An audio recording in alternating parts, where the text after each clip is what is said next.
Baik, bismillahirrahmanirrahim. Assalamualaikum warahmatullahi wabarakatuh. Kita lanjutkan perkuliahan kita. Topik perkuliahan kali ini adalah menganalisis pasar konsumen dan perilaku konsumen. Saya mengambil materi ini dari internet dengan sumbernya adalah sebagai berikut. Oke, model perilaku konsumen. Ya, ada beberapa bagian. Ada stimulus pemasaran, ya, produk, harga, tempat, promosi. Ada stimulus lain seperti ekonomi, teknologi, politik, dan kultur. Ya, ini masuk ke karakteristik pembeli, ya, kultur, sosial, personel, psikologi, dan proses pembelian. Ada pengenalan persoalan, pencarian informasi, evaluasi alternatif, keputusan pembelian, dan perilaku setelah pembelian. Dan ini masuk ke keputusan pembeli. Ya, ada pemilihan produk, pemilihan merek, pemilihan dealer, waktu pembelian, dan jumlah pembelian. Kultur berpengaruh dominan dalam proses pembelian. Misalnya di Amerika, menonjol nilai achievement dan sukses, aktivitas, efisiensi, dan partiality, kemandirian, kemajuan, kesesuaian material, individualisme, kebebasan, kenikmatan lingkungan, humanitarisme, dan kepemudaan. Ini sepertinya humanitarisme ya Mas dan Mbak ya. Nilai demikian berbeda antara satu bangsa dengan bangsa lain. Ya, subkultur merupakan bagian yang lebih kecil yang mungkin terdiri dari kebangsaan, agama, kelompok rasial, dan wilayah geografis. Subkultur ada kalanya membentuk segmen pasar sendiri. Sosial. Di samping kultur, faktor sosial juga mempengaruhi perilaku pembelian.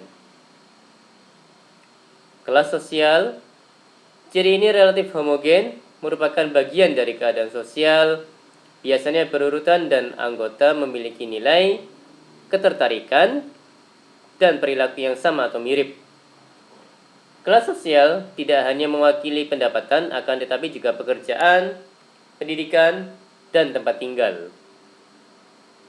Poin berikutnya adalah kelompok referensi. Kelompok referensi adalah kelompok yang langsung maupun tak langsung mempengaruhi perilaku pembelian individu yang biasanya disebut sebagai anggota. Sebagaimana diketahui, kelompok mempunyai pengaruh langsung terhadap perilaku pembelian anggotanya. Di dalamnya terdapat kelompok primer dan sekunder. Keluarga biasanya melakukan orientasi terhadap agama, politik, ambisi personel, nilai pribadi, dan kasih sayang. Poin berikutnya adalah peran dan status. Oke, masuk ke pembahasan personal. Pola konsumsi seseorang dipengaruhi oleh faktor personal yang terdiri dari gaya hidup, pekerjaan, okupasi, usia, dan gaya hidup. Ya, gaya hidup, lifestyle ya Mas dan Mbak ya. Jadi kalau lifestyle-nya adalah misalnya suka belanja gitu ya. Ya, jadi akan mempengaruhi juga pada pola konsumsinya, yaitu ya sering belanja jadinya. Oke, 1. Kelompok yang mempunyai sumber daya yang tinggi. Actualizer, orang yang berhasil, teliti, bertanggung jawab. Fulfilled, dewasa, puas, menyenangkan, reflektif. Achievers, karirnya berhasil, berorientasi kepada pekerjaan, orientasi kepada produk presise, dan ingin mendemonstrasikan kepada kelompoknya. Sedangkan experiences, muda, vital, antusias, impulsif, dan pemberontak. Sebagian besar pendapatan untuk pakaian, makanan cepat saji, musik, film, dan video. Ya, ini kaula muda mungkin ya. Nomor 2, kelompok dengan sumber daya yang rendah. Ya, ada believers, konservatif, konvensional, dan tradisional. Keluarga lebih suka merek yang mapan. Ada thrivers, tidak tentu, tidak aman, mencari persetujuan, berorientasi kepada sumber daya. Ada makers, praktis, mandiri, tradisional, berorientasi kepada keluarga. Ada struggles, lebih tua, pensiun, pasif, dan mempertimbangkan. Dan ada poin yang lain yaitu kekurangan sumber daya. Oke. Kepribadian dan konsep diri. Brand personality digambarkan sebagai bauran ciri manusia yang mengarah kepada merek tertentu. 5 ciri brand personality berikut.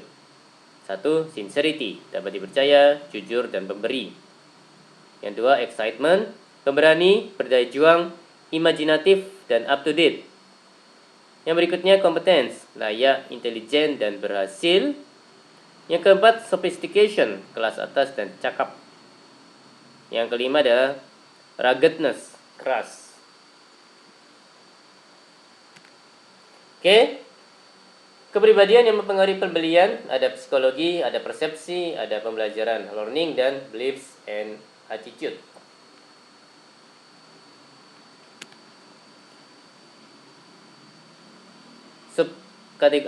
Subtopik kategori orang dalam proses pembelian, ada inisiator, yaitu orang yang pertama menyarankan untuk melakukan pembelian.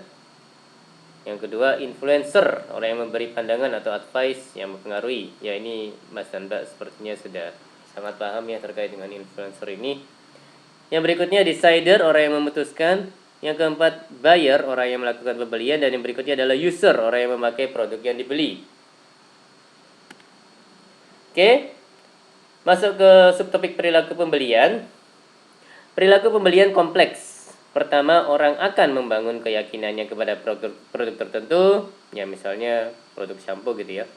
Kemudian menentukan sikap, terakhir melakukan pilihan yang berarti. Yang berikutnya, dissonance reducing buyer behavior. Seseorang dalam pembelian barang yang mahal, berisiko dan jarang mungkin cepat melakukan pembelian. Akan tetapi mempertimbangkan harga dan kenyamanan. Dan mungkin menemukan bahwa merek lain lebih baik dari yang dibelinya. Dalam hal ini dia mengalami dissonance. Oke, berikutnya kebiasaan membeli. Banyak barang dibeli tanpa melibatkan banyak pertimbangan. Ya karena sudah sering beli ya, Mas dan Mbak ya. Misalnya sering membeli shampoo clear gitu ya. Jadi ya tanpa mikir panjang, kalau nemu itu di toko ya pada saat shampoo-nya habis ya diambil. Ragam pencarian perilaku pembelian. Pembeli tidak terlalu memikirkan barang yang dibeli, tetapi sering menukar-nukar merek. Ya kalau shampoo ada clear, kemudian diganti menukar dengan Rejoice misalnya. Oke, tahapan proses pembelian, ada pengenalan persoalan, ada pencarian informasi, evaluasi alternatif, ada mengevaluasi informasi, ada keputusan pembelian, ada perilaku setelah pembelian, dan ada tindakan setelah pembelian.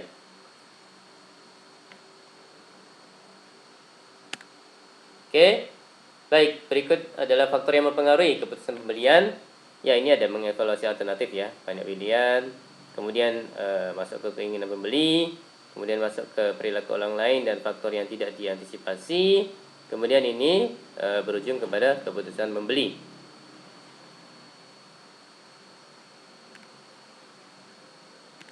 Baik, demikian dari saya. Mohon maaf kalau ada kata-kata yang salah.